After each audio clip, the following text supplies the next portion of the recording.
Салам достор.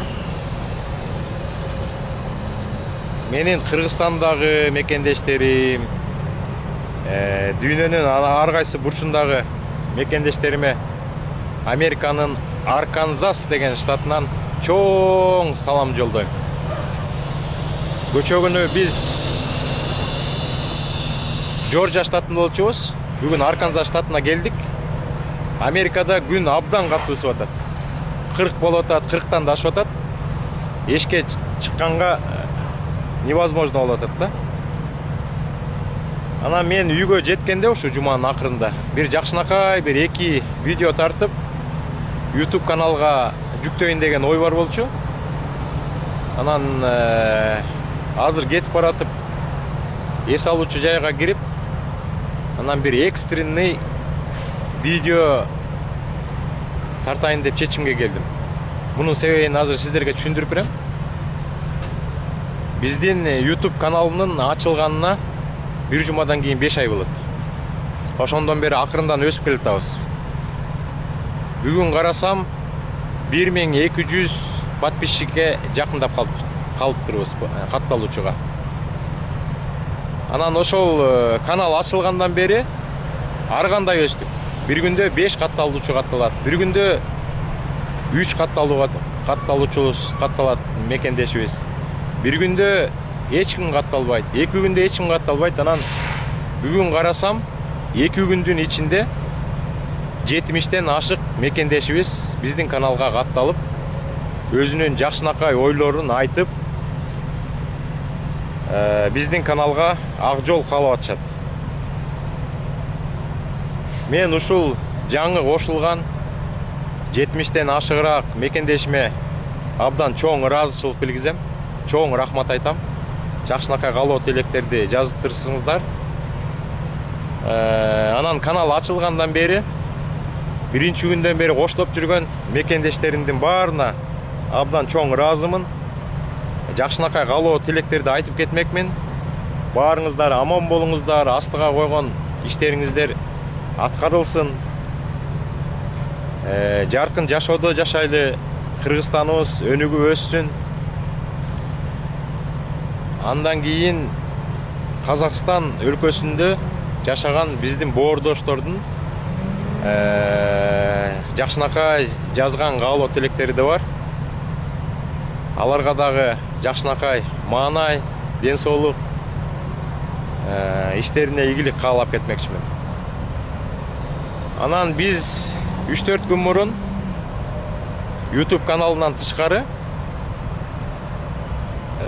Telegram каналын ачтык. Азыр Telegram каналда 101 мекендешибиз бар. Мен кол бошогондо кирип мекендештерим менен баарлашып, кеңешип, суроолоруна жооп бергенге аракет кылып атам. Анан ушул каналдын ичиндеги мекендештериме абдан ыраазы болдум. Бул мекендештер дүйнөнүн ар кайсы бурчундагы мекендештер. Көбү Россияда, көбү Европада, көбүрөө Кыргызстанда. Анан ушул мекендештерим Кыргызстандагы 7 областтын кыздары, жигиттери. Азыр каналда бир үй бүлөнүн балдарындай болуп абдан ынтымактуу суроолорун беришип, суроолоруна жооп издеп абдан жакшы аракет кылып атышат. Достор, ана мен сиздерге түшүндүрүп коеюн дегем, ушу Telegram канал ачтык. Ошол биздин Telegram каналдын форматы бул свободный формат болуп атат. Кээ бир Telegram каналдар бар. Бул рекламный газетаны окуп аткандай эле болосуң. Ичине кирсең жалаң реклама. Аякка кирип, өзүңүздөргө керектүү рекламаны таап, алып чыгып кетиш керек. Же болбосо өзүңүздөр реклама коем десеңиздер, ошол каналга кирип, реклама коюп, кайра чыгып кетиш керек. Биздин канал баягы орусча айтканда свободный канал болуп атат. Биздин мекендештер ичине кирип, бири-бири менен учурашып, таанышып, өздөрүнүн суроолору болсо берип, калгандары общий 15-20 киши болуп, ошону обсуждение жасап, туура чечимге келишип, ынтымактуу болушуп, бири-бирине подаркаларды жиберишип, гүлдөрдү жиберишип, ыры угуп, бир чети пайдалуу маалыматтарды алып атат, бир чети көңүлдөрүн ачып, бири-бири менен таанышып, абдан ушундай жакшынакай акыбал түзүлүп атат. Ал каналда биз негизги маселе ушул жылы ойнотула турган октябрь айында грин картага кантип заявка толтурабыз, эмне документтер керек, ошол суроолордун үстүндө баарылашып атабыз. Андан кийинки экинчи маселе, биз англис тилин үйрөнүүнү максат кылып койгонбуз. Кээ бир күндөрү ошол биздин каналга киргенде кээ бир кишилер чочуп кетет экен да. Мен бир жолу кирип алып таң калып калдым. Кирсем, бир дагы кыргызча, орусча букваны көрбөйсүң, жалаң англисче жазышып аттыр. Абдан жүрөк жылыды. Аракетиңерге берекет, досторум.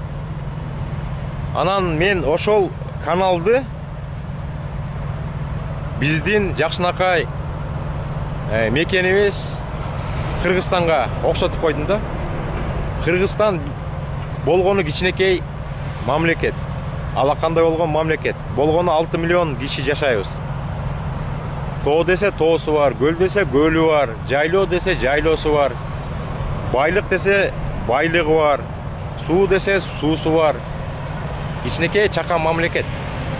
Ошо Кыргызстандын элин Америкага алып келип, бир шаарга батырып койсо болот. Америкадагы бир чоң шаарга батырып койсо болот. Биздин жаңы ачылган каналыбыз чакан кичинекей, азырынча 100 киши.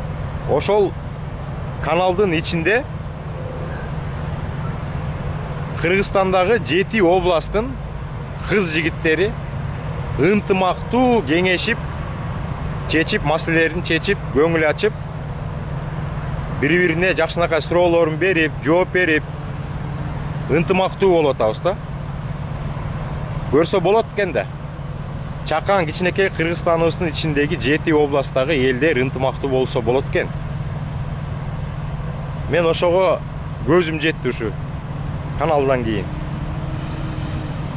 Анан мен сиздерди дайыма Америкага келиңиздер, бутуңуздарга туруңуздар, бул жакта зарплата жакшы деп 2-3 пример келтирдим. Өзүм тапкан бир жумада, бир айда, 5 айда тапкан маянамды сиздерге көрсөттүм. Өткөндө исламдын 7 күндө тапкан 14 миңин көрсөтүп бердим. Мен дагы ошо Кыргызстанда жашап аткан жарандарыбыз бул жака келип, буттарына туруп, анан кайра Кыргызстанга барып, Кыргызстандын өнүгүшүнө салым кошсун деген ой менен ушулардын баарын жасап атам да. Акты ак деш керек, караны кара деш керек. Азыр Кыргызстанда карандай чай менен отурган көп деген үй бүлөлөр бар. 5-6 баласы, жумушу жок эжелер, жумушу жок абалар турат. Ошолор Кыргызстанга кандай салымын кошот? Аларга только жардам бериш керек. Эгер ошол кишилер ошондой үй бүлө грин карта утуп алып, Америкага келип, жакшынакай жумуштарда иштеп, Американы кыдырып, эл көрүп, жер көрүп, ана буттарына туруп алып, Кыргызстанга мал топтоп, ар кандай ишканаларды ачып, кийин Кыргызстанга барып салымын кошот да. Мен өзүм оюма ушундай келди. Жаркын жашоого бул жака мен көчүп келгиле ушул жакта калгыла деген жокмун. Кыргызстандык мекендештерди бул жака келип, жашоосун оңдоп, андан кийин эч ким кармабайт, акырындан Кыргызстанга барып, Кыргызстандын өнүгүшүнө салымын кошсок болот. Биз 30 жыл мурун эле өсүшүбүз керек болчу. Биз азыр бир четинен кызык болуп атат. Биз жаркын жашоону чет мамлекетке келип, бутубузга туруп, анан Кыргызстанга баралы деп, биз жаркын жашоону чет мамлекеттен издеп атабыз. Бир четинен бул туура эмес. Биз жаркын жашоону өзүбүздүн киндик кан тапкан, тамган мекенибизден издешибиз керек. Негизи алганда.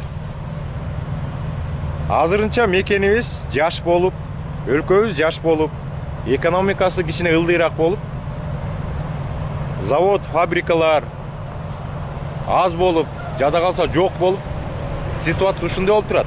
Ошол учурда мен Америкадагы возможностьты көрүп, өзүм 8 жыл жашап, анан пока возможность болуп турганда мекендештерим да келип, мен көргөн нерсени алар да көрсүн деп каалап жатам. Анан мен бир пример келтирип коеюн. Мен 16 жыл иштедим Кыргызстанда, Кыргыз Телекомдо. 16 жыл иштедим. Мен 16 жылдын ичинде бир однокомнатный квартира ала алган жокмун. Алган зарплатабыз 7000 сом. Тияка чойсоң, мияка жетпейт. Тияка чойсоң, тияка жетпейт. Анан 16 жыл иштеп однокомнатный квартира алган жокмун. Анан мен ошону атайын сиздерге айтып атам. Анан бул бакылдап атат, Америкага баралы, эмнеге жетишти деп. Өзүңүздөр көрдүңүздөр. 3 машинам бар.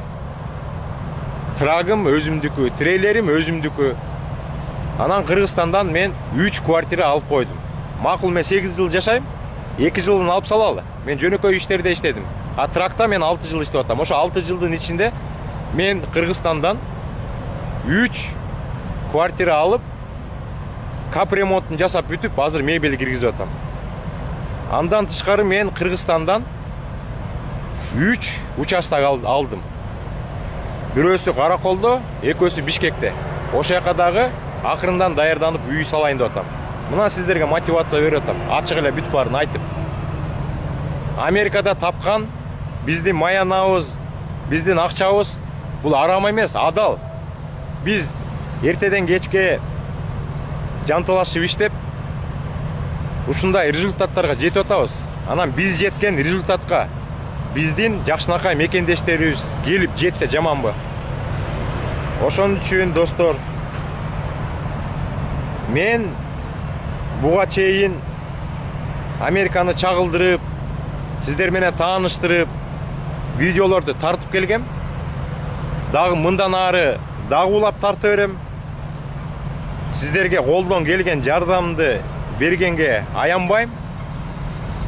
Ошон үчүн достор, аракет кылсаң берекет. Англис тилин үйрөнөлү.